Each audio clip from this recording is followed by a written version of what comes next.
먼저 이제 장으로는 이게 이제 8장에 속해 있긴 한데요. 이게 8장 13절이 이제 9장에서 나오는 다섯 번째 이제 나팔에 대한 이제 소개의 내용으로 나오는 내용이기 때문에 이제 대부분이 여기서 이제 장절을 자릅니다. 성경을 읽으실 때 이 장절은 이제 얼마 전에 어떤 스테파노스라고 하는 분이요. 예전에는 이 장절이 없었으니까 성경을 이렇게 찾기가 어려웠던 거예요. 근데 이제 옛날에는 그렇게 장절이 없어도 그래도 가능했던 이유가 사실 일반 사람들이 성경을 읽을 경우는 거의 없었습니다. 유럽의 경우에도 다 라틴어로 써 있었고요.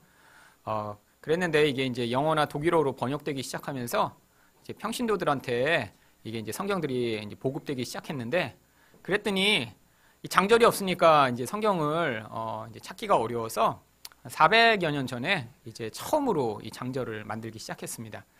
문제가 이게 뭐 혼자서 이렇게 작업을 하다 보니까 좀 이렇게 끊어야 될 때서 못 끊고 엉뚱한 데서 끊거나 한 경우도 있고요. 또한 이게 이제 사본학이라는 게 이제 20세기가 돼서야 아주 많이 발전했거든요. 사본학이 뭐냐면 성경이 이렇게 처음에 예수님이 딱 말씀하시면 딱 바로 책으로 나와서 그게 책으로 전수된 게 아니라요. 이제 가장 이제 최근의 책이라, 그러니까 가장 예수님과 가까운 책이라고 해도 이제 그 초판본이 남아 있는 게 아니라 뭐 바울이 보낸 편지가 또 그걸 베껴서 또 다른 사람이 보내고 이런 편지들이 이제 한 5천여 개 정도의 신약 사본이 존재해요.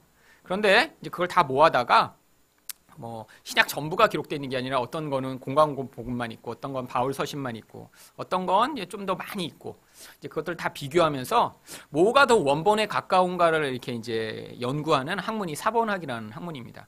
그래서 성경을 이렇게 하고 모아갖고 연구하다 보니까 이제 그 학문이 발전하기 전에는 당연하게 이 구절이 있을 거라라고 해서 이제 거기다 집어넣어 놨는데 그렇게 이제 대부분 성경에 가장 많은 절을 이렇게 집어넣은 책이 이제 킹 제임스 버전입니다. 근데 그게 이제 그래도 몇백 년이 지나고 나서 학이 발전하다 보니까 이제 아주 중요한 이런 판본에는 그렇게 이제 여기는 있을 거라고 생각했던 그 절이 없는 거예요. 사람들이 옮겨 적다 보면 단어도 틀리는 경우도 있고 또 이게 이제 공관복음이라는 게 여기서도 비슷한 내용이 나오고 저기서도 비슷한 내용이 나오니까 이 내용이 이렇게 자기가 쓰다 보니까 요한복음에서 이 내용이 나오는데 왜 안 나오지? 그래서 자기가 거기다 그 절을 막 집어넣기도 하고 그래서 옮겨서 은혜롭게 만들긴 했는데 그게 나중에 이제 원본이랑 비교하다 보니까 이게 없는 게 더 원래 원본에 가깝다라고 해서 이제 정리하고 그래서 이제 이 사본학이 발전하고 보니까 이제 빼야 될 절들이 생겼습니다. 근데 벌써 그때는 스테파노스가 벌써 절을 다 해놨기 때문에 이미 그렇게 출판이 됐고 사람들이 알고 있는데 그 전을 다 이렇게 밀려서 없애버릴 수가 없어서 여러분 특별히 이제 그 예수님에 대한 이 복음서에 보면 27절 없음 이렇게 되어 있는 절들을 가끔 보실 거예요. 그런 절들이 뭐냐면 예전 성경엔 들어있었는데 이제 이 학문이 발전하면서 그건 원래 없는 게 나중에 더해진 것 같다. 왜냐하면 다른 책에는 있으니까 이렇게 사람들이 끼워놓은 것 같다. 그래서 이제 빼버리고 한 그런 것입니다. 그래서 지금 보면 이제 장절이 이렇게 정확하게 딱 이렇게 이제 논리대로 잘리지 않거나 조금 이렇게 어색한 부분들이 있는 거는 그거는 뭐 이제 당연한 거예요. 지금은 그래서 그냥 우리가 임의대로 지금은 이제 필요에 따라서 대부분 맞습니다. 이제 이런 몇몇 부분들은 이제 특별하게 좀 보는데 그래서 8장 13절이 그래서 원래 9장까지 이렇게 연결됩니다. 8장 13절만 우리 한 목소리로 한번 읽어보겠습니다. 시작. 내가 또 보고 들으니 공중에 날아가는 독수리가 큰 소리로 이르되 땅에 사는 자들에게 화가 있으리니 이는 새 천사들이 불어야 할 나팔 소리가 남아 있음이로다 하더라. 지난번에 우리 나팔 재앙에 대해서 보셨지만 그 재앙들이 지금 뭐 운석이 떨어지거나 뭐 바닷물이 변하거나 환경 오염이나 핵전쟁이나 뭐 이런 일들이 아니라 영적으로 벌어지고 있는 이 세상의 우상 숭배를 하나님이 어떻게 개입하시고 또 심판하고 계신지를 보여주는 그런 내용이라고 말씀을 드렸어요. 오늘 본문도 여전히 연결되는 내용입니다. 여기 왜 하필이면 그런데 공중에서 독수리가 이렇게 갑자기 화라고 이야기하는 것인가? 이 독수리는요, 구약성경에서 어떤 의미를 가지고 있기 때문에 일부러 여기서 끌어온 것입니다. 이 독수리라고 하는 내용이 구약성경에 보면요, 어떤 특별한 의미를 가지는데 독수리 내용이 나오는 경우는 굉장히 많고요. 이제 그 중에서 가장 중요한 두 분만 제가 한번 찾아볼게요. 하나는요, 이제 출애굽기 19장 4절을 보겠습니다. 같이 읽어볼게요. 시작. 내가 애굽 사람에게 어떻게 행하였음과 내가 어떻게 독수리 날개로 너희를 업어 내게로 인도하였음을 너희가 보았느니라. 사실 독수리 날개로 업어서 이스라엘 백성들을 이렇게 출애굽하셨다고 그러는데 여러분 진짜 독수리 날개로 이스라엘 백성들을 업어서 하나님이 출애굽시키셨나요? 이건 상징이죠. 왜 하필이면 독수리한테 업었다고 하실까요? 여러분 만약에 새 중에서 이게 이제 만약에 뭐 낙타 등에 내가 태워 이렇게 옮겼다 그러는 것보다 독수리를 태웠다 그러면 그렇잖아요. 독수리가 정말 사람을 태울 만큼의 그런 거대한 새라면 한번 독수리에게 업혀갖고 어느 지역으로 옮기게 되면 이게 아무도 공격할 수가 없는 거예요. 그렇잖아요. 독수리는 가장 강한 새고 가장 높이 나는 새입니다. 그러니까요. 이 독수리 이미지가 그런 이미지가 있죠. 그래서 이스라엘 백성들을 하나님이 애국으로부터 이렇게 광야로 인도하실 때 아무도 그들을 공격하고 막아서고 할 수 없었음을 보여주기 위해 하나님이 마치 독수리 날개로 이스라엘 백성들을 업어서 옮기신 것처럼 이렇게 하나님의 보호의 견고함을 보여주기 위해 가장 강한 이런 날짐승을 여기에 등장시킨 것입니다. 그래서 이 내용을 요한계시록에도 똑같이 갖고 와서 요한계시록 12장 14절 읽어볼게요. 같이 읽어볼까요? 시작. 그 여자가 큰 독수리의 두 날개를 받아 광야 자기 곳으로 날아가 거기서 그 뱀의 낯을 피하여 한 때와 두 때와 반 때를 양육받으매. 이 여자가 뭐라고 말씀드렸죠? 교회라고 말씀드렸습니다. 이 교회 또한 어떻게 된다고요? 구약에 이스라엘 백성들이 그렇게 하나님의 보호로 말미암아 마귀와 같은 그 세상의 왕으로부터 구원받은 것처럼 하나님 백성 또한 이렇게 하나님의 보호의 능력 가운데 보호받아서 광야라고 하는 이 세상 가운데 하나님이 보호하시고 인도하시고 이끌어 주심을 여기에 독수리 두 날개를 받아 광야로 날아갔다라고 표현하고 있는 것입니다. 그래서요, 이 독수리는 첫 번째로 하나님 백성을 향한 구원의 상징적 그런 짐승이에요. 그런데 이런 구원은 항상 뭐와 동전의 양면이냐면요. 여러분 구원이라는 게 뭐죠? 모든 죄악되고 더럽고 추한 것들이 깨끗이 제거되는 것입니다. 그렇기 때문에 이 구원은 항상 심판과 동전의 양면이에요. 그래서 구약 성경에서 이 독수리가 나오는 게요. 그냥 나오지 않고요.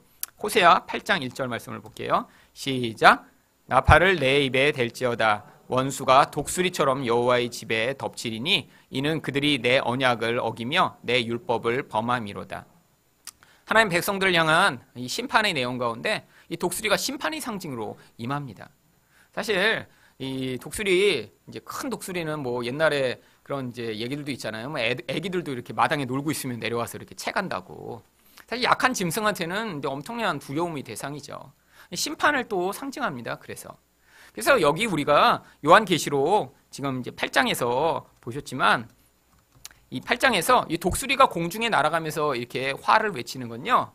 바로 이 독수리가 이런 구약 구원과 심판의 상징이기 때문에 이 독수리가 외치는 이 화라는 이 외침이 하나님의 백성들에게는 이제는 구원이 점점 다가오고 있구나. 하지만 세상 사람들에게는 두려움의 대상으로서 이 독수리가 등장하는 것입니다. 그런데 왜 하필이면 화라고 외쳤냐고요? 이 화가 원래 헬라어로 읽으면 우아이 이렇게 읽습니다. 우아이. 그래서 여러분 이거를 빨리 우아이 하면 이게 독수리가 우는 소리랑 비슷하다고 그래요. 독수리 우는 소리를 저도 직접 못 들어서 모르겠는데 뭐 근데 이게 나라마다 이제 소리내고 듣는 게 다 틀리니까요. 한국에서는 고양이가 어떻게 울죠? 야옹 울죠. 미국 고양이는 무라고 울더라고요. 그러니까 이게 나라마다 틀립니다. 그래서 여기는 아마 그렇게 우나 봐요. 그래서 이제 이 주석가들에 의하면 이 화라고 외치는 게 독수리의 울음소리랑 닮아서 일부러 넣은 것이며 또 이 화가 뭐죠? 앞으로 임할 재앙에 대한 그런 선포가 이 안에 담겨 있기 때문에 화가 이야기하는 것입니다. 근데 이 화의 내용이 뭐냐면 앞으로 임할 나팔 심판이에요. 자, 이 나팔 심판이 나오는 이 내용은 이제 9장 1절부터 나오는데요. 9장 1절부터 한 3절까지 먼저 끊어서 한번 보겠습니다. 한번 여기를 같이 한번 읽어볼게요. 시작. 5대 천사가 나팔을 불매 내가 보니 하늘에서 땅에 떨어진 별 하나가 있는데 그가 무저갱의 열쇠를 받았더라. 그 무저갱을 여니 그 구멍에서 큰 화덕의 연기 같은 연기가 올라오매 해와 공기가 그 구멍의 연기로 말미암아 어두워지며 또 황충이 연기 가운데로부터 땅 위에 나오매 그들이 땅에 있는 전갈의 권세와 같은 권세를 받았더라. 자, 여기 나오는 이 내용은 다 영적인 것입니다. 영적이라는 건요, 사실 여러분이 지금 눈을 아무리 뜨고 세상을 살펴보셔도요, 여기 나오는 이 황충과 같은 것이 돌아다니는 경우는 발견할 수가 없는 거죠. 그런데 이제 맨 처음 1절부터 좀 보시면요, 이것도 이제 성경을 가지고 잘 해석하지 않으면 오해하기 쉬운 것입니다. 나팔을 부니까요, 이제 심판이 선포됐어요. 그랬더니 하늘에서 뭐가 되냐면 땅에 별 하나가 떨어집니다. 땅에 별 하나가. 그런데 이 떨어지다라는 이 표현은요, 사실 성경에서 하나님의 권세로 말미암아 하늘에 있는 권세가 이제 파괴되고 무너지는 것들을 표현할 때 쓰는 자주 나오는 핍토라고 하는 헬라어입니다. 이런 같은 표현이요, 성경에 나오는데 예수님이 언제 사용하셨는지 한번 보죠. 누가복음 10장 18절입니다. 읽어볼게요. 시작. 예수께서 이르시되 사탄이 하늘로부터 번개같이 떨어지는 것을 내가 보았노라. 번개같이 떨어지다. 바로 이 단어가 아까 나왔던 그 떨어지다, 별이 떨어지다 할 때 똑같은 단어입니다.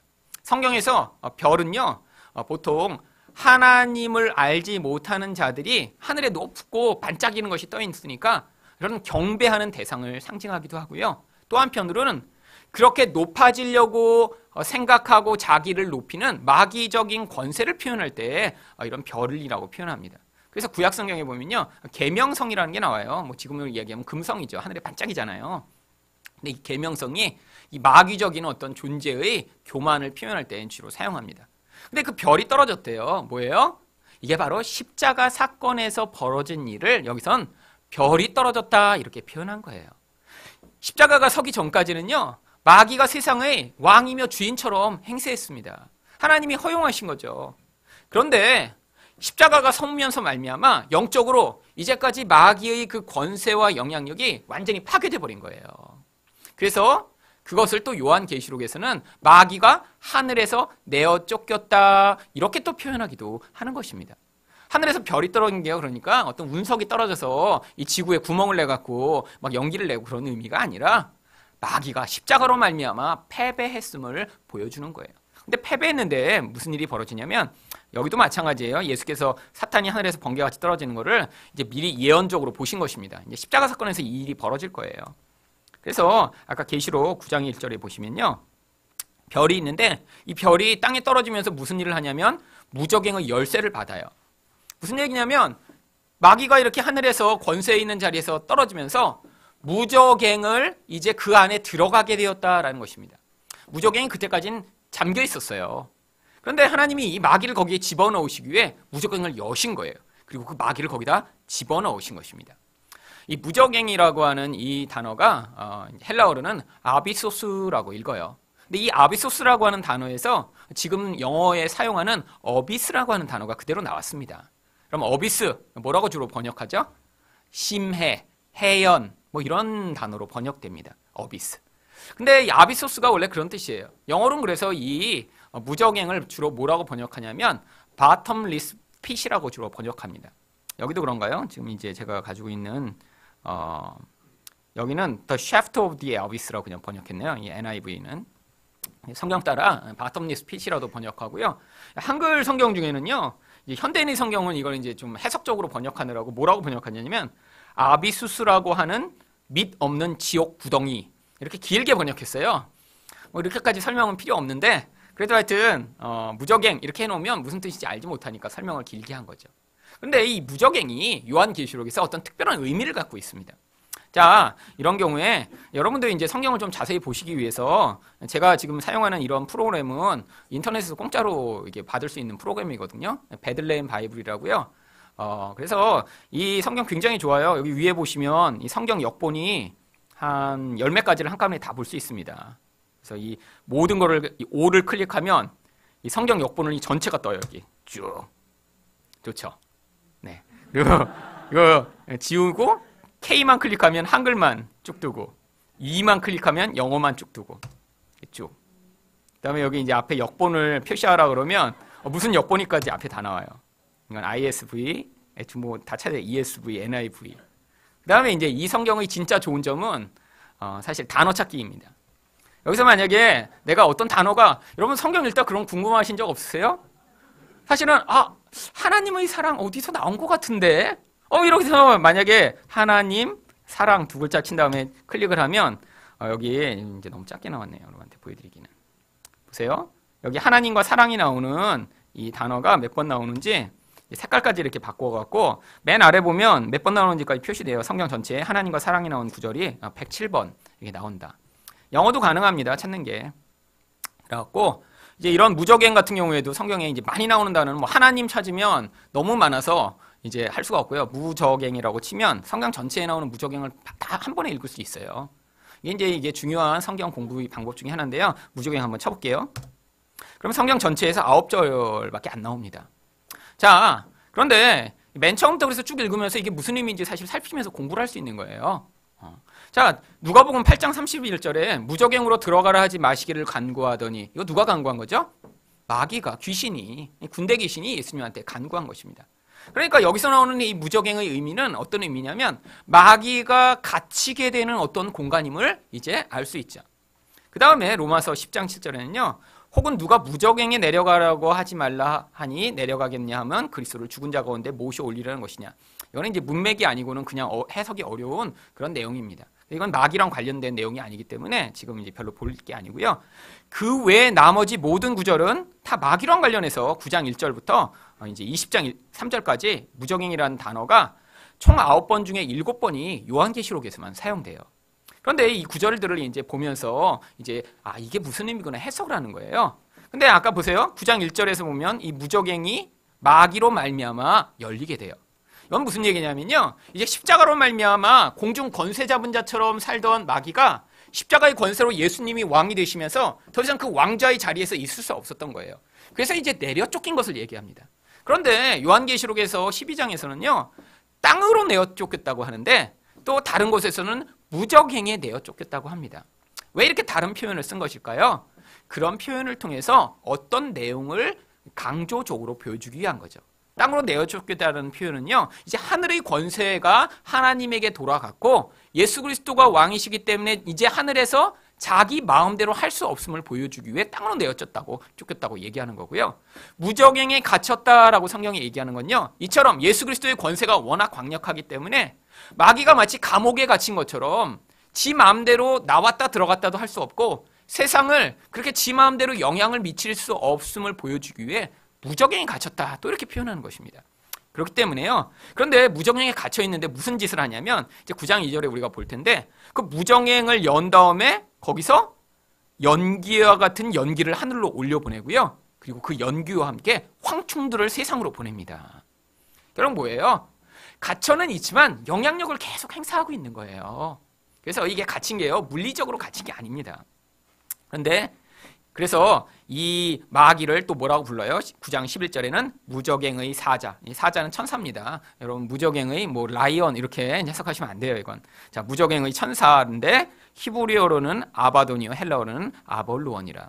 일단 아시겠지만 이게 이제 멸망이란 뜻입니다, 다. 결국 사탄이라는 존재가 하나님의 백성과 세상 사람들을 멸망시키고자 애쓰는 그런 존재임을 보여주죠. 그런데 11절에서는 또 이 무적행이 어떻게 나와요? 그들이 증언을 마칠 때 11절에는요. 교회를 상징하는 두 증인이 나옵니다. 여기 나중에 무슨 환란 때 나올 할아버지들이 아니에요. 레프트 비하인드라고 하는 이제 세대주의적 시각에서 만들어진 책과 영화를 보시면요. 이제 이스라엘에 이제 이 할아버지 둘이 나타나 이제 막 이렇게 전도를 하는 그런 이제 장면이 있습니다. 저 영화를 봤거든요. 근데 이 할아버지들이 정말 그 구약의 어떤 이제 이들이 누구를 상징하냐면 구약의 모세와 엘리야의 그런 모습을 상징해요. 이제 그 11장을 보시면요. 그래서 정말 이 모세와 엘리야처럼 그들을 이제 분장시켜 갖고 나와요. 근데 이제 이 11장에 보면 그들 입에서 막 불이 나온다고 하거든요. 그게 하나님의 백성의 교회의 권세를 보여주는 모형인데 이 영화에서는 정말 이 사람들이 막 입에 불이 나오는 거예요. 막 그래서 앞에서 막 사람들이 자기를 죽이려고 막 불로 태워요. 막 이 두 사람이. 그러다가 결국엔 마귀가 와서 이들을 죽여버립니다. 그 얘기예요, 사실. 근데 그게 아니라 이제 마지막 때가 되면 무적행에 갇혀 있는 것 같은 이 마귀가 그 권세가 점점 강력해져서 마치 풀려난 것처럼 감옥에 있다가 이제 세상을 더 강력하게 영향을 미치게 돼서 마치 교회가 죽임을 당하는 것처럼 이렇게 강력한 권세로 교회를 핍박하게 될 것을 이런 모형으로 보여주고 있는 거예요. 그래서 무적행으로 증언을 마칠 때 올라온다라고 11장 7절에서 얘기하죠. 그래서 보세요. 17장 8절은 또 그래서 뭐라고 얘기하냐면 내가 본 짐승은 전에 있었다가 전에 있어요. 언제 있었죠? 사실은 예수님이 십자가에 달리시기 전에는 세상의 하늘에서 왕처럼 다스렸으니까 전에 있었죠. 근데 어때요? 지금은 없어요. 왜?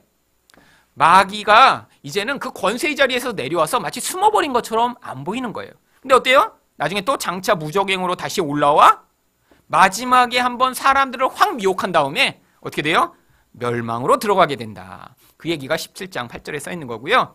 그 얘기를 또 20장 1절에서는 이렇게 표현하고 있는 것입니다. 내가 보매 천사가 무적행의 열쇠와 큰 쇠사슬을 그 손에 가지고 하늘로부터 내려와, 여기는 이제 여기를 볼게요. 2절에 보면 용을 잡으니, 용이 누구예요? 뱀이며 마귀며 사탄이에요. 근데 이 마귀를 1000년 동안 결박하는데요. 바로 이 1000년이 어떤 기간이에요? 그러니까요, 바로 예수 그리스도의 십자가로 말미암아 마귀가 그 권세에서 붙들려서 끌려 내려와 무적행에 갇혀 있는 것처럼 결박당하는 기간인 바로 말세와 종말의 기간을 1000년이라고 성경이 또 표현하는 것입니다. 바로 이 1000년이 앞에서는 뭐라고 표현됐어요? 한때, 두때, 반때, 3년 반, 1260일 이렇게 표현했다가 여기서는요 또 1000년이라고 얘기해요. 왜 근데 1000년이라고 일부러 얘기할까요? 여러분 1000년 하면 어떤 느낌이 드세요? 자, 1260일 어떤 것 같아요? 한때, 두때, 반때 짧은 것 같아요. 근데 1000년 하면 되게 길어 보여요. 근데 왜 일부러 여기서 이렇게 묘사하냐면 1000년 동안 마귀가 이렇게 오래 갇혀 있는 것처럼 여기는 거예요. 근데 이 1000년이 뭐 하는 기간이냐면 바로 요 다음에 어떤 것들을 설명하기 위한 배경으로 이 1000년이 나오는데요. 20장 4절부터 6절 뒤에 부분을 한번 볼게요. 내가 보좌를 보니 중중에 나와서 그들의 이마와 손에 그의 표를 받지 않은 자들이 살아서 그리스도와 더불어 1000년 동안 왕노릇하니. 이 1000년이요 바로 왕노릇하는 기간이기 때문이에요. 여러분 이게 나중에 우리가요 뭐 1000년 동안 이렇게 세상에 예수 믿지 않는 사람들을 이렇게 종으로 부리고 막 집에 하인 막 한 20명씩 불러다가 막 그냥 청소시키고 막 빨래시키고 요리 만들고 이런 거 시키는 게 아니라 지금이 바로 우리가 왕노릇하는 기간이라는 거예요. 왕노릇을 예수님이 뭐라고 알려주셨죠? 왕노릇을 예수님이 말씀해 주셨잖아요. 뭐 하는 건지. 마가복음 10장 41절부터 45절 한번 보죠. 자, 41절부터 한번 읽어볼게요. 시작. 열제자가 듣고 야고보와 요한을 대하여 화를 내고. 여기까지 잠깐 멈추죠. 왜 화를 낸 줄 아세요? 바로 야고보와 요한이 지금 예루살렘으로 예수님이 가기 바로 전이에요. 이제 한 하루 정도만 가면 예루살렘에 올라가서 예수님이 거기서 잡히세요. 그리고 죽으세요. 그리고 예수님이 계속 지금 얘기하고 계신 거예요. 내가 예루살렘에 올라가면 고난을 받고 죽을 거다. 그런데 제자들이 성경은 뭐라고 얘기하냐면요. 예수님이 이렇게 고난을 예고하시는데 그 말씀을 못 알아듣더라. 아니 예수님이 왜 자기가 죽겠다고 얘기하는데 못 알아들어요? 선입견이 있으니까요. 아무리 예수님이 얘기해도 못 알아듣는 거예요. 제자들은 지금 막 흥분한 상태입니다. 야, 이 3년을 우리가 기다렸다. 이제 때가 됐다. 이제 예루살렘에 올라가면 우리가 어떻게 된다? 정권을 잡게 된다. 정권을. 그래서 내가 이제 제일 높은 자리에 갈 수 있어. 여태까지 이렇게 고생하며 따라다녔으니까 내가 제일 높은 자리에 가야지. 그런데 야고보와 요한이 선수를 친 거예요.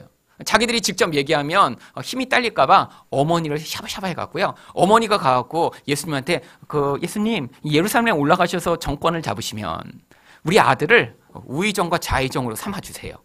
그랬더니 그 이야기를 다른 제자들이 듣더니 어떻게 돼요? 10절에 41절에 화가 난 거예요. 왜 화가 났을까요? 아니 예수님이 죽으러 가시는데 어떻게 우의정하고 좌의정하겠다고 그래? 그래서 화가 난 게 아니라 자기들이 먼저 얘기하고 싶었는데 선수를 뺏겼어 그래요. 자기들도 그 자리에 가고 싶었거든요. 그랬더니 예수님이요 너무 답답하셔갖고 제자들을 부르신 거예요. 42절 읽어볼게요. 시작. 예수께서 불러다가 이르시되 이방인의 집권자들이 그들을 임의로 주관하고 그 고관들이 그들에게 권세를 부리는 줄을 너희가 알거니와 너희 삶 중에는 그렇지 않을지니 너희 중에 누구든지 크고자 하는 자는 너희를 섬기는 자가 되고 너희 중에 누구든지 으뜸이 되고자 하는 자는 모든 사람의 종이 되어야 하리라.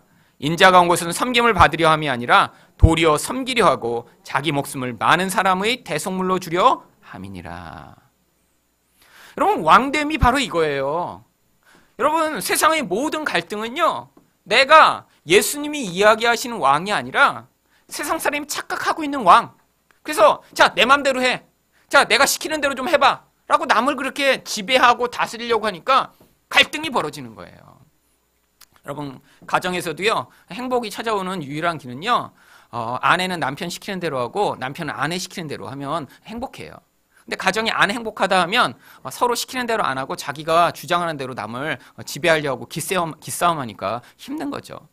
근데 이게 가정만이 아니라요, 모든 원리 가운데 그래요. 그래서 예수님은요, 자기가 죽으신 거예요. 왜? 왕이시니까. 어떤 왕이요? 하늘의 왕이요. 그런데 예수님이 얼마나 이런 얘기를 계속 하셨는데도 못 알아듣는지요. 사실은 그래서 이 마가복음 그 다음 절에 무슨 얘기가 나오는지 한번 보세요. 자, 아까 그 45절 뒤에 누가 나오냐면 여기 46절부터 바디메오가 나오는 거예요. 바디메오가. 여러분, 이 바디메오 이야기가 왜 여기에 나오냐면요, 바로 지금 여리고는 예루살렘부터 6시간밖에 떨어지지 않은 가까운 곳이에요. 그런데 제자들이 아무리 예수님이 말씀하셔도 못 알아듣는 거예요. 그래서 일부러 이 바디메오를 등장시키는 것입니다. 바디메오한테 왜 뭐를 가르치시고자 했냐면 사람들에게, 바디메오는 예수님이 누군 줄 알았어요? 다윗의 자손이라고 고백해요. 다윗의 자손은 뭐죠? 메시아를 다르게 칭호하는 것입니다. 왜? 구약 성경에 다윗의 자손으로 메시아가 오실 것이라고 계속해서 예언하고 있었으니까. 다른 말로 이야기하면 메시아여 나를 불쌍히 여기소서라고 고백하는 거예요. 근데 그 메시아를 통해서, 이 다윗의 자손을 통해서 뭐를 얻고자 했냐면, 보세요. 51절이에요. 좀 뛰어가서 보죠. 사람들이 조용히 하라고 그랬어요. 왜 시끄럽게 자꾸 그래? 근데 이 사람이 그냥 계속 소리 지른 거예요. 그랬더니 예수님이 오라고 그러세요. 그러더니 예수님이 물어보세요. 내게 무엇을 하여 주기를 원하느냐? 여러분, 이거 예수님 모르셨을까요? 아니, 지금 장님이잖아요. 그렇게 예수님을 부르고 있다면 원하는 게 한 가지밖에 없죠. 뭐요? 눈 뜨게 해달라고요. 아니, 이건 예수님이 아니라 나도 알겠네. 근데 예수님이 왜 이걸 물어보셨을까요? 사실은 바디메오의 입에서 나오는 그 고백, 그 원함이 사실 제자들이 원함이 되어야 하기 때문이에요. 바디메오가 뭐라고 얘기하죠? 보기를 원하나이다, 보기를 원하나이다. 사실은 지금 이건 육신적인 것이지만 예수님은요, 이걸 통해 우리한테 뭘 가르치고 싶어요? 바로 전까지 지금 예수님이 죽으러 가시는데도 제자들은 자기가 높은 자리에 가겠다고 싸우는 그걸 보면서, 영적으로 눈이 열리지 못한 자들아, 너네는 영적인 것을 볼 수 있는 눈을 열어달라고 지금 기도해야 된다라고 가르치고 계신 거예요. 바디메오가 눈이 열렸더니 어떻게 돼요? 그가 보게 되어 예수를 길에서 따르니라. 바로 여러분, 그냥 흔한 장님이 눈을 떴으면요, 여기 우리가 그 사람이 이름이 바디메오라는 사실을 알지 못했을 거예요. 왜죠? 눈 뜬 다음에 가버렸으니까. 근데 어떻게 우리가 바디메오인지 알죠? 여러분, 이 마가복음은요, 예수님이 십자가에 달리신 다음에 30년이 지난 후에나 써진 책이에요. 여러분, 30년 전에 길에서 만난 어떤 사람 이름 기억하고 계세요? 이거 어렵습니다. 근데 30년이 지난 다음에도 제자들이 이 사람의 이름을 알고 있다는 건요, 이 바디메오가 30년 후에도 지금 예수 믿는 사람의 공동체에서 함께 생활하고 있었던 거예요. 이 사건을 통해 예수님은요, 우리가 눈을 떠야 함을 보여주시는 거예요. 뭘 원해야 된다고요? 이렇게 영적으로 무지하고 영적으로 하나님 나라의 비밀을 알지 못하는 자들아, 눈을 떠서 진짜 왕됨이 무엇인가 네가 알기를 원해라. 여러분, 그래서 지금이 천년왕국의 기간이에요. 되게 긴 기간이에요. 오래 걸리는 기간입니다. 하나님 백성들한테 뭘 가르치시는 기간이에요? 우리가 왕임을 가르치시고요, 실제로 왕노릇을 할 기회를 계속 주시는 기간이에요. 여러분, 왕노릇이 뭐냐고요? 그러니까 여러분이요, 상대방이 원하는 대로 해주는 게 왕노릇 하는 거예요. 근데 이거 되게 안 좋은 왕노릇이라고 많은 사람들이 생각하더라고요. 아니에요. 여러분, 해보세요. 가장 가까운 사람들한테 정말 그 사람이 원하는 대로 그를 섬겨 나갈 때 그게 왕노릇입니다. 미국에서 제가 이걸 알려줬더니 저한테 성경을 배운 한 부부가 이제 저희를 초대했어요. 그래갖고 밥 먹는데 이제 아내가 이제 밥을 먹고 나더니 남편을 불러요. 여보, 이제 왕노릇 하실 시간이에요. 그랬더니 네, 왕노릇 할게요. 가더니 설거지를 하는 거예요. 그러더니 남편이 또 이젠 여보가 왕노릇 할 시간이야 이렇게 부르니까 또 아내가 오더니 또 설거지 이제 닦고, 서로 왕노릇을 그런 식으로 하고 있더라고요. 자, 왕노릇이 뭐예요? 사실은 내가 하기 싫은 거를 남한테 시키는 게 왕노릇이 아니라 정말로 남을 섬기는 게 왕노릇이죠. 여러분, 정말 그래서 서로가 서로를 위해 살기 시작할 때 거기가 행복한 곳이 돼요. 여러분 근데 이제 여기는 늘 이 세상에는 죄가 있기 때문에 이게 세상에서는 완벽한 모습으로 잘 안 드러납니다. 이게 이제 문제죠. 한 사람은 그래서 남이 시키는 대로 하는데 지는 지 맘대로 하면서 또 나만 시켜. 그러면 이런 때는 이제 조금 하다가 이제 갈등이 벌어지는 거죠. 나도 너를 위해서 해주면 너도 나를 위해서 해줘야지. 서로 이게 교환적으로 돼야 거기는 천국인데 이 세상은 죄 때문에 이게 이제 어렵습니다. 그러니까 이제 갈등을 통해서 서로 그 영역들을 배워나가는 거죠. 자, 그래서 지금 이 시간이 천년왕국이에요. 여러분 앞으로 나중에 아무리 여러분이 이제 예수님 다시 오셔도요, 그때부터 천년 없습니다. 그런 거. 그러니까 이제 그때 가서 뭐 이제 지금 내가 못 타본 차 그때 가서 좀 타보고 지금 이제 요리사 우리 집에 없는데 그때 가서 요리사 좀 고용해갖고 맛있는 거 먹겠다. 그런 꿈 꾸시면 절대 안 됩니다. 자, 그러니까 지금 뭐 하고 있는 기간이에요? 아까 본 대로 계시록 9장 1절부터 3절에 보시면 지금 마귀가 무적행에 갇혀 있는 시간이에요. 그런데 이 마귀는 무적행에 갇혀 있어요. 근데 문제가요, 마귀가 무적행에 갇혀서 가만히 있는 게 아니라 지금 활동을 계속 하고 있어요. 쫄개들을 세상에 지금 계속 보내고 있습니다. 그 쫄개들 중에 하나가 바로 무적행을 열어 구멍에서 큰 화독의 연기 같은 연기를 세상에 보내는 거예요. 여러분 이제 오늘 본문에는요, 모모 같은 모, 이게 굉장히 표현이 자주 나와요. 여러분 이거 이상하지 않으세요? 연기면 연기지 왜 연기와 같은 연기예요? 연기처럼 보이긴 하는데 연기는 아니라는 거예요. 사실은 이게 마귀가요, 하나님 흉내를 내고 있음을 보여주기 위해 이런 표현을 쓰는 것입니다. 연기가 구약성경에서 어떻게 나와 있는지 한번 보죠. 구약성경 출애굽기 19장 18절을 한번 같이 읽어볼까요? 시작.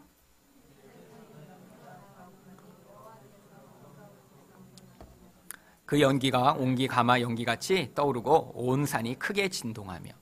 여러분 구약성경에서 연기가 있을 때는요, 하나님이 임재하실 때 연기가 있었어요. 하나님은 영광이시고 죄인은 하나님께 가까이 갈 수 없었기 때문에요, 하나님은요 연기를 자신을 가리는 그런 휘장처럼 사용하신 거예요. 물론 연기뿐 아니라 구약성경에는 구름이란 단어도 그렇게 사용된다고 말씀을 드렸죠. 그래서 예수님이 나중에 구름 타고 오신다고 하는 거는 우리가 해석을 잘못하는 거고요. 뭐 하는 거예요? 구름과 함께 오시는 거예요. 뭐예요? 하나님의 강력한 임재와 함께 오시는 거죠. 예수님이 구름을 자동차처럼 타고 비행기처럼 오시는 게 아니에요. 자, 여기도 마찬가지예요. 연기요? 하나님이 계심을 확신할 수 있는 그런 거예요. 그래서 사실 이제 이 내용이 나오죠. 그런데 이 하나님이 계시면요, 하나님이 거룩함과 반대되는 것은요, 또 심판을 당하게 돼 있어요. 그래서 구약에서 연기가요, 또 18장 8절 읽어볼게요. 시작. 그의 코에서 연기가 오르고 입에서 불이 나와 사름이요 그 불에 숯이 피었도다. 무슨 얘기예요? 연기가 심판을 가져오는 도구가 됩니다. 그런데 마귀는요, 이렇게 하나님처럼 영광 있는 존재가 아니에요. 하나님처럼 진짜 심판도 할 수 없어요. 그러니까 어떻게 해요? 연기 같은 연기로 속이는 거예요. 사람들한테 뭔가 신기한 일이 있는 것 같다, 뭔가 기적이 나타나는 것 같아. 실제 보면 아니에요. 근데 이 마귀가 하는 짓이 어떤 결과를 만들어내는지 다시 계시록 9장 2절을 가볼게요. 연기와 같은 연기가 올라오니까 어떻게 돼요? 해와 공기가 그 구멍의 연기로 말미암아 어두워져요. 여러분 해와 공기는요, 사람이 꼭 필요한 그런 의존의 대상입니다. 여러분 해가 없어지면요, 1년이 안 가서 이 지구는 다 멸망해요. 인간만 살아남아요. 목숨 끈질긴 인간만. 식물도 다 죽고 그 식물에 의존된 동물도 죽고, 세상이 광합성을 할 수 없으니까 그렇죠. 자, 그래서 이 해가 없어지면 안 돼요. 공기요? 공기가 없어지면 이제 몇 분 안에 다 죽습니다. 그렇잖아요. 근데 이걸 없애버리거나 사라지게 만들 수는 없어요. 근데 마귀는 어떻게 할 수 있어요? 인간이 의존하고 있는 그것들을요, 어둡게 만들어서요, 이 세상에서 사람들이 혼돈과 고통 가운데 살아가게 만드는 거예요. 자, 이게 지금 마귀가 이 무적행위에 갇혀서 세상 가운데 미치는 영향력 중에 하나입니다. 그런데 이런 간접적 영향력 말고요, 이제 직접적 영향력도 또 미쳐요. 그 도구가 바로 황충입니다. 이 황충이라고 하는 존재는요, 사실 뭐 이제 황충이라고 번역되어 있지만 영어로 얘기하면 보세요, 로커스트라고 그래서요, 이제 메뚜기 일종이에요. 우리나라에서 보는 그런 뭐 푸릇푸릇 요만한 메뚜기가 아니라 이제 훨씬 더 이제 중동에 보면요, 크고 이빨도 날카롭고 통통하고 그런 종류의 메뚜기예요. 그리고 이 메뚜기는요, 한두 마리가 이렇게 다니는 게 아니라요, 여러분 그 작년 말에 나온 엑소더스라는 영화 이제 보신 분 계시죠? 거기에 보면 이 메뚜기 재앙이 나오는데 아주 잘 묘사했어요. 정말 하늘을 까맣게 덮을 정도로 메뚜기가 달라붙어서요. 슉 지나가면요. 살아있는 모든 게 다 사라집니다. 얼마나 많은 놈들이 그 이빨로 다 갉아먹는지. 그래서 이 황충은요. 구약 성경에서 항상 심판의 내용을 이야기하는 것입니다. 여러분, 하나님이 이 황충을 심판의 그런 도구로 사용하세요. 그런데 실제로 하나님이요. 심판을 보내시는 게 아니에요. 이런 마귀와 같은 영향력을 심판의 도구로 하나님이 허용하시고 사용하시는 거죠. 그래서 이 황충을 이 마귀가 보내는 것처럼 성경이 묘사하는 것입니다. 근데 이 황충이 어떤 권세를 받냐면 보세요. 땅에 있는 전갈의 권세와 같은 권세를 받아요. 여러분, 이 전갈은요. 여러분 다 아시죠? 이 전갈한테 쏘이면 어떻게 되나요? 아픈 게 아니라 이제 죽습니다. 독이 나오니까요. 그래서 이 전갈은요. 이 성경에서도 심판과 고통을 보여주는 그런 대상이에요. 그래서요. 이 전갈이 구약 성경에서 어떤 의미로 나오는지 한번 찾아볼게요. 신명기 8장 15절입니다. 같이 읽어보겠습니다. 시작. 너를 인도하여 그 광대하고 위험한 광야 곧 불뱀과 전갈이 있고 물이 없는 간조한 땅을 지나게 하셨으며 또 너를 위하여 단단한 반석에서 물을 내셨으며. 이 세상이 바로 이런 광야 같은 곳이에요. 근데 이 광야에 뭐가 존재해요? 불뱀이 존재합니다. 여러분, 불뱀이 왜 불뱀이냐면요. 뭐 뱀한테서 불이 나와서 불뱀이 아니라 이 뱀한테 물리면요. 몸이 불타는 것처럼 뜨거워져서 그 독이 얼마나 강력한지. 그래서 몸이 막 펄펄펄펄 끓다가 죽어서 불뱀이에요. 그래서 영어로는 fiery serpent라고 보통 부르거든요. 맹독을 가진 독사죠. 그리고 또 스콜피온, 여기 나오는 정갈도 마찬가지예요. 독으로 찔러갖고 사람을 이렇게 죽게 만들어요. 여러분, 근데 이게 모형이잖아요. 지금 우리 여기 이렇게 여러분 전갈 이렇게 지금 동네에 막 보이세요? 뭐 집에 자다 보면 뭐 이렇게 지나가서 보면 전갈이고. 여러분, 동물원에 가야나 있습니다. 여기 이렇게 덥지 않아서 없어요. 불뱀? 뱀도 이런 뱀 잘 보기 힘들죠. 뭐 한국에도 뱀은 있지만. 이게 바로 하나님의 백성까지도 위협하는 이런 무서운 세상의 영향력과 그 독성을 이야기하는 것입니다. 그런데 바로 이 쏘다라고 하는 이 단어가요. 성경에서 어디에 사용되냐면 고린도전서 15장 56절에 사용돼요. 같이 읽어볼게요. 시작. 사망이 쏘는 것은 죄요 죄의 권능은 율법이라.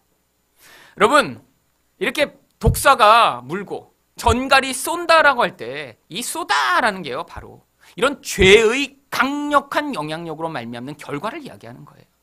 여러분, 죄를 지으면요. 그 죄가 뭘 가져와요? 하나님의 율법의 판별에 하나님의 기준에 모자라니까요. 그에게는 죽음이 선포됩니다.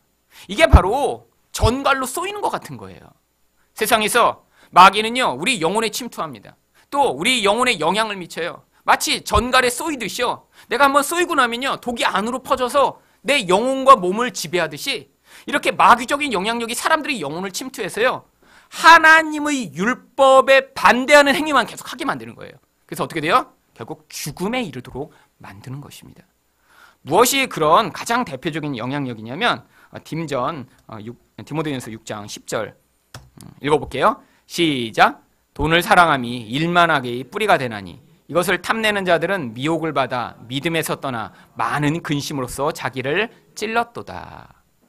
여러분, 이런 돈에 대한 사랑, 돈은 뭐죠? 세상에서 우리를 안전을 지켜줄 것처럼 보이고 또 우리 쾌락을 만족시켜줄 것처럼 보이는 그런 대상, 사람들이 의존하는 대상이에요. 이 돈은요, 얼마든지 다른 걸로 대체가 가능한 것입니다. 어떤 사람은 돈을 의존하지만 어떤 사람은 사람을 의존해요. 어떤 사람은 사람을 의존하지만 어떤 사람은 권력을 의존해요. 그래서 이렇게 그 의존과 사랑으로 어떤 것들을 의존하면요, 그런 하나님 말고 우리가 의존하는 것들이 그 사람을 지켜주고 보호해주는 게 아니라 정반대로 그 사람을 쏩니다. 걱정하게 만들고요, 고민하게 만들고요, 힘들게 만들어요. 그래갖고 그 쏘임을 당한 자들은요, 독이 온몸에 퍼져 고통하듯이 그렇게 전갈에 쏘인 것 같은 그런 인생을 살게 되는 거예요. 여러분, 이게 바로 마귀가 세상 가운데 황충으로 영향을 미치는 그런 영향력의 방법을 보여주는 겁니다. 여러분, 하늘에 나중에 이렇게 황충이 날아다니면서 사람 쏘고 안 그래요. 지금 세상의 사람들이 다 이렇게 돈에 중독돼서 더 많은 돈을 벌기 위해, 더 많이 돈을 나를 위해서 사용하기 위해, 돈을 가지고 쾌락을 더 많이 만들어내기 위해, 더 높은 자리에 올라가기 위해, 다른 사람을 내 욕망을 위한 도구로 사용하기 위해 이렇게 끊임없이 사랑과 의존으로 어떤 대상을 붙들고 의존한 것, 근데 그게 뭘 가져온다고요? 죽음과 같은 고통을 가져오게 될 것을 이런 말씀으로 하나님이 표현하시고 계신 거예요. 그런데 하나님은요, 우리들한테는 특별한 약속을 주셨습니다. 바로 누가복음 10장 19절이에요. 같이 읽어볼게요. 시작. 내가 너희에게 뱀과 전갈을 밟으며 원수의 모든 능력을 제어할 권능을 주었으니 너희를 해칠 자가 결코 없으리라. 이게 바로 예수님이요, 성도들한테 주신 약속이에요. 뱀과 전갈이요, 우리를 이렇게 죽일 것처럼 위협하고요, 우리 영혼도 그런 도구로 위협하고 죽일 것처럼 하더라고요. 하나님이 우리에게 해독제를 주신 거예요. 예수 그리스도의 십자가의 보혈로 말미암아 그런 영향력에 우리가 영향은 받을 수 있어요. 우리도 눈에 보는 것을 의존할 수 있어요. 나를 높이고 싶은 욕망에 시달리기도 하고요, 돈이 더 많았으면 좋겠다라는 그런 욕구에 시달리기도 하고요, 하나님보다 사랑하는 어떤 것이 우리 인생에서 있어서요, 그것을 붙들고 의존하는 경우도 있지만 그게 우리 인생을 완전히 파괴하게 만들시지 않겠다라는 거예요. 결국에는 우리 안에 주신 세상보다 크니 성령으로 말미암아 이런 영향력을 밟고 일어서서 죽음을 이기는 생명의 능력이 얼마나 강력한가를 우리 인생에서 보여주시겠다고 하나님이 약속해 주신 것입니다. 그래서요, 이런 세상에 임하는 심판이요, 하나님 백성에게는요, 이런 죄를 드러내고 폭로하고 정결케 하는 도구인 구원의 도구지만, 세상 사람들은요, 이런 마귀의 영향력으로 독침에 쏘이듯이 그 영향력 가운데 죽을 때까지 거기서 벗어나지 못하고 살아가는 이런 이중적인 모습이 세상 가운데 드러나는 거예요. 그래서요, 지금 바로 이런 심판이 임하고 있는 것입니다. 그런데 이제 성경은요, 이렇게만 묘사하는 게 아니라 이 전갈과 같은 영향을 미치는 황충에 대해서 아주 자세하게 이제 묘사합니다. 4절부터 이 황충에 대해서만 지금 8절, 9절까지 묘사하는데요. 한번 쭉 보죠. 자, 쭉 한번 읽어볼게요. 4절부터 시작. 그들에게 이르시되 땅의 풀이나 푸른 것이나 각종 수목은 해하지 말고 오직 이마에 하나님의 인침을 받지 아니한 사람들만 해하라 하시더라. 여기 잠깐 멈춰볼게요. 원래 황충은요, 메뚜기 때는요, 이렇게 푸른 풀을 이렇게 뜯어먹게 되어 있습니다. 그러니까요, 여기서는요, 이런 풀이 아니라 사람만 공격하도록 하나님이 허용하시죠. 무슨 얘기예요? 영적 존재라는 거예요. 진짜 황충이 아니라. 그래서요, 이 황충이 이렇게 영향을 미치는데 이들에 대해서 이제 5절부터 이제 여러 가지로 묘사를 하고 있어요. 그래서 이들이 이제 5절 한번 읽어볼게요. 시작. 그러나 그들을 죽이지는 못하게 하시고 5달 동안 괴롭게만 하게 하시는데 그 괴롭게 함은 전갈이 사람을 쏠 때 괴롭게 함과 같더라. 그 괴롭게 하는 기간을 5달이라고 정해놓습니다. 이게 바로 심판의 기간이기 때문이에요. 이 5달이 우리 창세기에서 배운 데서 나왔죠? 어디 나왔죠? 창세기 27장 23절 24절 한번 가볼게요. 한번 읽어보겠습니다. 시작. 지면의 모든 생물을 쓸어버리시니 곧 사람과 가축과 기는 것과 공중의 새까지라. 이들은 땅에서 쓸어버림을 당하였을 때 오직 노아와 그와 함께 방주에 있던 잣만 남았더라. 물이 150일을 땅에 넘쳤더라. 자, 150일, 5달. 이렇게 더럽고 추한 것을 물로 쓸어버려 심판하는 기간이 5달인 거예요. 이렇게 황충으로 말미암아 사람들이 자기 욕심을 이루기 위해 죄에 매여 살아가면서 고통하고 심판당하는 기간, 그 기간이 바로 지금 이 시대의 기간인 거예요. 여러분, 요한계시록에 나오는 이 5달, 한때 둔때 반때, 뭐 1000년 다 같은 기간이에요. 같은 기간이에요. 이거를요, 정말 문자대로 성경을 읽어야 된다고 해서요, 이 숫자를 갖다 대입하기 시작하면 하나도 안 맞습니다. 그렇잖아요. 어떤 때는 5달이다가 어떤 때는 1000년이라고 얘기했다가 뭐 어떤 때는 3년 반이라고 얘기했다 그러니까 이거를 갖다 짜맞추려고 하다가 이제 그 사람들이 더 신기해요. 그래갖고 막 이거 그냥 5달 넣고 그 다음에 막 뭐 12달 넣고 그 다음에 3년 반 넣고 막 하는데 계속 이게 논리가 안 맞거든요. 근데도 그냥 자기네들이 맞다고 막 주장하는 사람 되게 많아요. 이건 이 성경이 무슨 의미를 얘기하는지를 보고 그 의미를 가져와야죠. 그래서 이제 요한계시록에 5달 동안 괴롭게 하는 거예요. 그런데 이제 사람을 괴롭게 하는데 이제 6절을 볼게요. 아까 계시록 9장 6절. 자, 읽어볼게요. 시작. 그날에는 사람들이 죽기를 구하여도 죽지 못하고 죽고 싶으나 죽음이 그들을 피하리로다. 여러분, 바로 이 황충이 가져오는 이 영적 중독은요, 바로 이런 영향력을 만들어낸다는 거예요. 사실 이제 세상에 참 중독된 사람들 되게 많습니다. 그렇죠? 여러분도 여기 이제 중독된 분들 되게 많죠?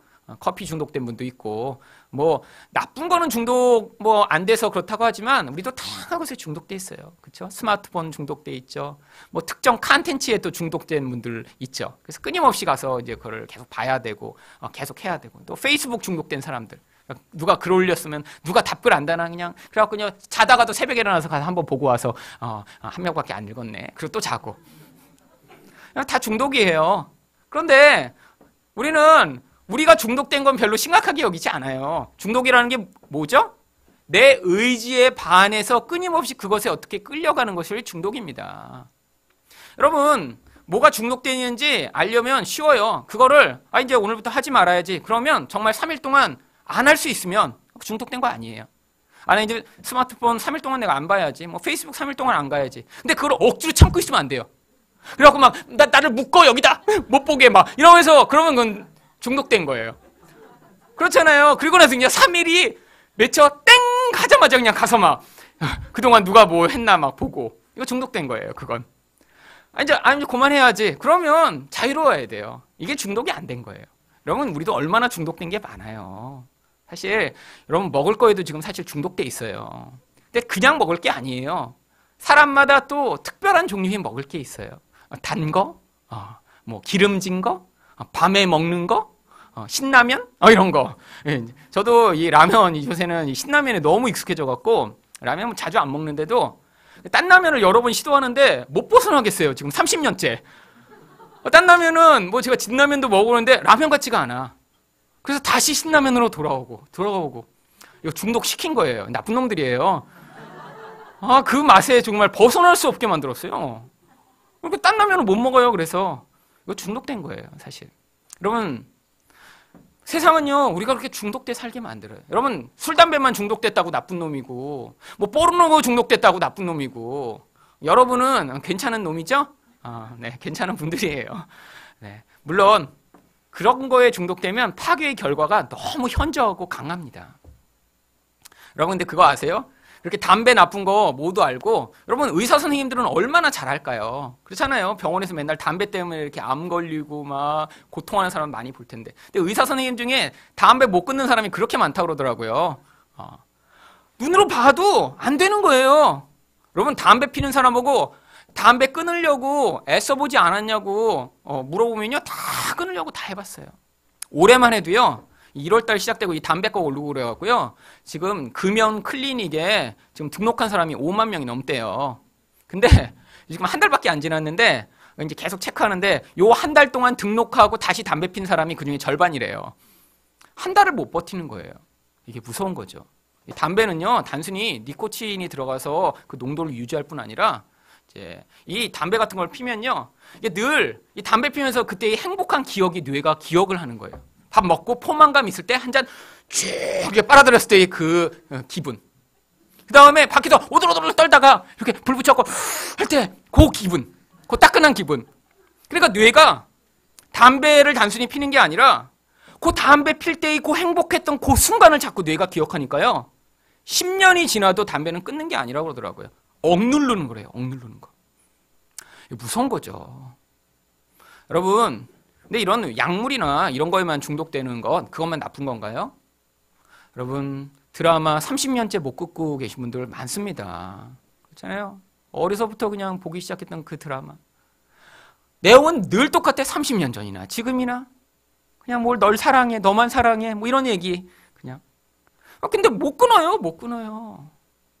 여러분, 그런데 그게 우리예요. 여러분, 우리가 못 끊는 그거 하나님 앞에, 하나님, 나는 이런 존재입니다. 이거 하나 못 끊고 내가 살고 있네요. 하나님, 나를 불쌍히 여겨주세요. 하나님이요, 그러면요, 개입해 오세요. 사실 이제 저를 옛날에 이제 제가 30대 초반에 여기 제가 맡았던 학생들이 있잖아요. 10몇 년 전에 봤던. 근데 그때는 제가 단 거를 진짜 좋아했습니다.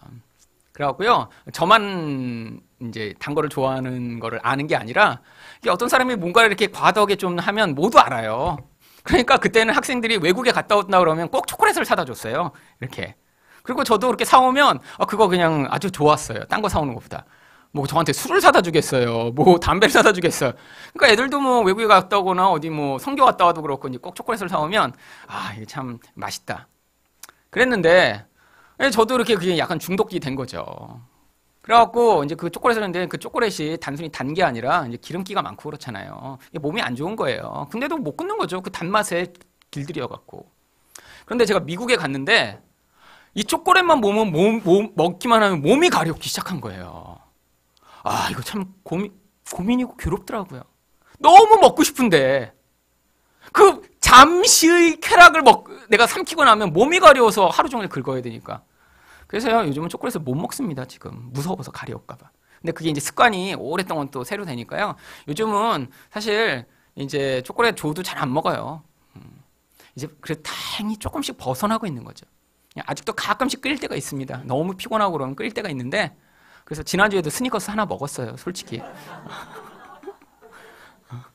근데 너무 힘들어서 수련하고 너무 지쳐갖고 안 먹을 수 없더라고요.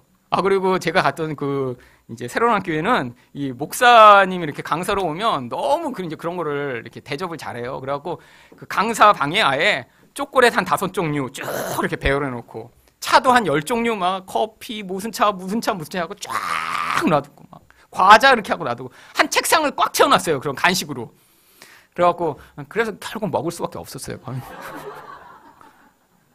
근데 이제 평소에는 안 먹습니다. 평소에는 잘. 그래도 하나님의 은혜가 임한 거죠. 자, 사실 이렇게 초콜릿 하나 끊기 힘든 게 우리들이에요. 여러분, 뭐 술 못 끊는다고, 담배 못 끊는다고, 여러분 욕할 사실 자격이 없습니다. 우리도 똑같은 자들이에요. 똑같은 자들. 그런데 하나님이 우리에게는요, 그 과정을 지나면 내가 이렇게 연약한 자들이구나.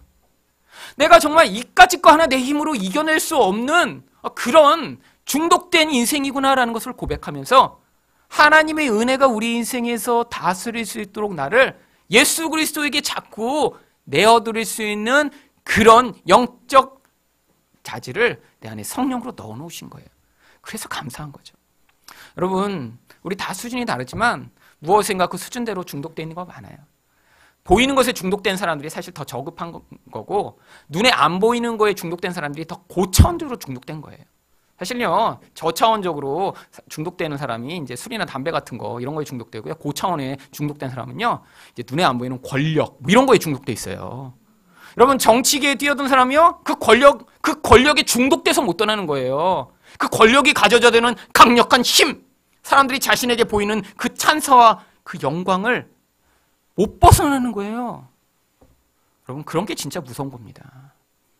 여러분, 하나님이요, 그런데 하나님의 백성은 어떤 거로도 마치 제 인생에서 초콜릿으로 저희 이 연약함을 파괴해 오셨듯이 여러분 인생에도 이제 하나씩 오셔서 하나님, 예수님이 초콜릿보다 훨씬 좋아요, 이런 고백하게 만드시면 여러분 지금 구원받고 있는 거예요. 자, 그래서 이제 이 황충들을 이제 조금 더 묘사하는데요. 7절부터 10절까지 한번 볼까요? 황충의 모양을 이렇게 자세히 묘사하는 건요, 이게 영적으로 어떠한 영향력을 미치는지를 우리에게 보여주기 위한 겁니다. 7절부터 10절까지 쭉 한번 읽어보겠습니다. 시작! 황충들의 모양은 전쟁을 위하여 준비한 말들 같고 관상은 섰으며 그의 얼굴은 사람의 얼굴 같고 또 여자의 머리털 같은 머리털이 있고 그 이빨은 사자의 이빨 같으며 또 철 호신경 같은 호신경이 있고 그 날개들이 소리는 병과 많은 말들이 전쟁터로 달려 들어가는 소리 같으며 또 전갈과 같은 꼬리와 쏘는 살이 있어 그 꼬리에는 5달 동안 사람들을 해하는 권세가 있더라. 이걸 읽고 나서 이제 어떤 주석가가 그렇게 얘기하더라고요. 이 황충이 바로 미군에서 요즘 만들고 있는 아파치 헬기라고. 헬리콥터 꽁무니에서 이 기관총 쏘고 그러는 게 여기 나오는 이제 꼬리에서 쏘는 살이 있어서 쏜다고. 그러니까 참 성경을 이렇게 엉터리로 해석하는데 사실은 이제 유명한 신학자입니다. 이름만 대면 알만한. 근데 이제 뭐 그 신학자뿐 아니라 목사님들도 많이 그렇게 해석했어요. 이유가 뭐냐면 구약 성경을 잘 몰라서 그래요. 그리고 옛날에는 이제 이 베들레헴 같은 거 없었거든요. 사실 이제 이 베들레헴은 이제 가장 기초적인 검색 도구고요. 훨씬 더 이제 많은 요 밑에 나와 있는 요 밑에 있는 전부 요 밑에 보이세요? 요 아래. 요게 다 제가 성경 연구할 때 쓰는 성경 프로그램들이에요. 옛날에 이런 거 없었습니다. 그래서 요새는 이런 도구를 가지고 헬라어, 히브리어 마음대로 클릭만 하면 다 찾아서 이제 볼 수 있고요. 제가 가진 지금 요 파란색 요 책, 이 책 안에 2,500권의 신학책이 들어있어요. 그러니까 옛날에는 도서관에 가서 책을 찾아서 하나씩 봐야 되는데, 제가 만약에 뭐를 원한다 그러면 이걸 클릭한 다음에 그 단어만 집어넣거나 구절만 집어넣으면 2,500권 가운데 그걸 검색해서 다 찾아줘요, 한꺼번에. 그러니까 그냥 클릭해서 다 한 번에 읽어볼 수 있어요. 그러니까 이제 옛날과는 이제 다른 시대에 지금 살고 있죠. 그래서 옛날에는 그냥 이렇게 본 다음에, 이거 아빠 칠기 아니야? 이렇게 해갖고 이제 그렇게 해석해서, 야, 아빠 칠기입니다! 이렇게 해갖고 막 기관총 쏠 때 도망가셔야 돼요. 막 이렇게 이제 하고 사람들이 아멘! 막 이랬는데, 이제 그런 거 이제 지금은 믿으면 안 됩니다. 자, 그래서 이제 뭐 옛날에 이제 결국 이제 시대가 변하면서 우리 이제 성경 지식이 좀 더 바르게 돼가고 있는 거죠. 여기 보세요. 7절에 보면요. 왜 전쟁을 위해 준비한 말 같고 금관과 같은 걸 썼고 사람의 얼굴과 같은 걸 했냐면, 이게 이제 구약 성경을 인용해서 그래요. 구약 성경에 보면요. 사실 이게 심판의 도구이기 때문에 이 이제 그 황충을 묘사하면서 이런 표현을 이미 하고 있습니다. 요엘서 2장 4절 5절 한번 읽어볼게요. 시작. 그의 모양은 말 같고 그 달리는 것은 기병 같으며 그들이 산 꼭대기에서 뛰는 소리는 병거의 소리와도 같고 불꽃이 건물을 사르는 소리와도 같으며 강한 군사가 줄을 버리고 싸우는 것 같으니. 이 요엘서에서 이 황충이 이렇게 심판의 도구로 사용되는데요. 이 황충들은 다 뭐를 묘사하냐면 이제 바벨론이나 이런 외부의 군대들을 묘사하는 것입니다. 그래서 그들이 이스라엘을 이렇게 심판의 도구로 말을 타고 와서 심판할 것을 이제 보여주기 때문에 사실 그 내용을 갖고 온 거예요. 이처럼 이렇게 하나님의 백성뿐 아니라 세상을 이렇게 심판하는 도구인 황충들, 영적인 도구들이요, 얼마나 무시무시한 영향력이 있는지, 사람은 그것들을 저항하거나 막아설 수 없음을 이렇게 큰 군대가 말을 타고 오는 것처럼 보여주고 있는 거예요. 여러분, 영적인 그런 공격을 우리가 뭐 내가 싸워서 이기시겠어요? 불가능합니다. 그렇잖아요. 하나님이 도와주시고 보호해주시지 않으면 불가능한데, 하나님이요, 그들로부터 우리를 구원해 주심을 보여주는 거예요. 그래서 이제 이런 묘사들이 있고요. 이제 계시록 9장 다시 한번 볼게요. 자, 그래서 여기 나오는 내용들이요, 이제 구약에 가는 내용을 하나씩 갖고 와서 이제 그런 내용들을 다 보여주는 거예요. 금관과 같은, 보세요, 이것도 금 같은 관 비슷한 것. 아니, 썼으면 금관을 썼어야지. 금 같은, 그러니까 뭐야? 가짜금이에요. 가짜금. 가짜금인데 또 관도 아니고 관과 비슷한 걸 썼어요. 뭐예요? 금관은요, 예수 그리스도가 쓰시는 승리의 상징입니다. 그런데 예수 그리스도랑 비슷하게 흉내만 내는 거예요. 흉내만. 그래서 이 영적인 이런 세력들은요, 자기가 마치 하나님인 것처럼 세상에서 사람들을 속입니다. 그러니까 이게 다 여기 다 그래요. 그래서 얼굴은 사람이 아니라 사람의 얼굴 같아요. 또 같아요. 뭐예요? 사람으로 왜 묘사되냐면요, 이런 이제 사람을 속이고 사람과 같이 되고 또 사람들을 유혹하는데 비슷한 모양으로 나타나서 사람들을 유혹한다는 거예요. 자, 그래서 그런 내용들이에요. 다 8절에 보세요. 여자의 머리털 같은 머리털이 있어요. 이것도 머리털이 아니에요. 머리털 같은 머리털. 그럼 뭘까요? 머리털일까요? 아니에요. 근데 왜 머리털 같은 머리털이냐면 또 특별히 여자, 이 구약 성경에서 이 여자가요, 이 머리를 이렇게 풀어 헤치거나 그런 건요, 아주 부정하게 여겨졌어요. 그래갖고 이제 이 머리털이요, 구약에선 이제 이런 여자의 머리털을 이렇게 풀어 헤치거나 그러지 못하도록 되어 있었고요. 이제 누가 죽었을 때나 이제 머리를 풀어 헤치도록 했어요. 왜? 부정하니까. 그래서 이 존재가 아주 부정함을 보여주고요. 이빨은 사자 이빨 같아요. 또 뭐예요? 아주 강력해서 한번 물면 놓지 않는 세력임을 보여주기 위해 사자의 이빨 같다고요. 호심경은요, 이제 브레스플레이트예요. 가슴에 하는 이 갑옷. 그래서 정말 강력한 무기로 자신을 또 보호하는 거예요. 날개 소리는요, 병거처럼 말이 달려가는 소리 같아요. 아까 보였죠? 또 아까 10절에선 정과 같은 쏘는 살이 있어서 사람들을 해하고요. 그런데 이 모든 것이 왕이 있어요. 왕. 11절을 한번 같이 읽어보겠습니다. 시작. 여기는 왕이 있으니 무적행의 사자라. 히브리어로는 그 이름이 아바돈이요 헬라어로는 그 이름이 아볼루원이로더라.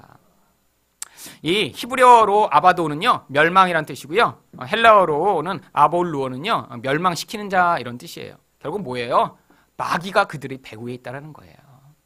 결국 이렇게 세상 가운데 영적인 존재가, 사실 그 마귀의 졸개들을 뭐라고 부르죠? 귀신이라고 부르는 것입니다. 근데 문제는 이렇게 귀신이라고 부르면요, 우리 한국 사람이 기본적으로 가지고 있는 이 귀신에 대한 이미지랑 이 귀신을 자꾸 이렇게 섞어서 이제 헷갈리게 만들어요.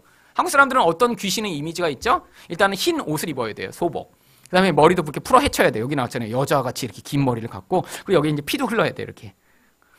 한국 사람들은 이런 막 정말 처녀 귀신, 뭐 이런 달걀 귀신, 뭐 이런 한국 사람들이 가진 귀신관이 있어요.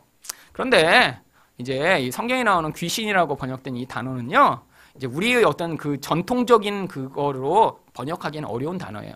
헬라어로 주로 읽으면요, 이제 주로 이 귀신이라고 번역된 단어들이 더러운 영이라고 원래 번역되는 걸요. 더러운 영이라고 그러면 그냥 안 와닿으니까 성경 번역자들이 그걸 그냥 전통적으로 우리가 알고 있는 귀신이라고 번역을 한 거예요.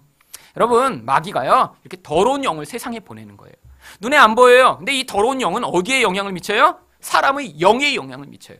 사람의 영은요, 하나님과 관계를 맺고 하나님을 열망하고 하나님을 경험하고 하나님의 생명을 누리는 공간이에요. 그런데요, 이런 더러운 영에 중독된 사람들은요, 그 영향력을 따라가는 사람들은요, 생명으로부터 단절돼서 고통을 경험하게 만들기 위해 이런 더러운 영들이 세상에 영향을 미치는 거죠. 결국 마귀가 왜 그렇게 더러운 영을 세상에 보내요? 멸망시키기 위해.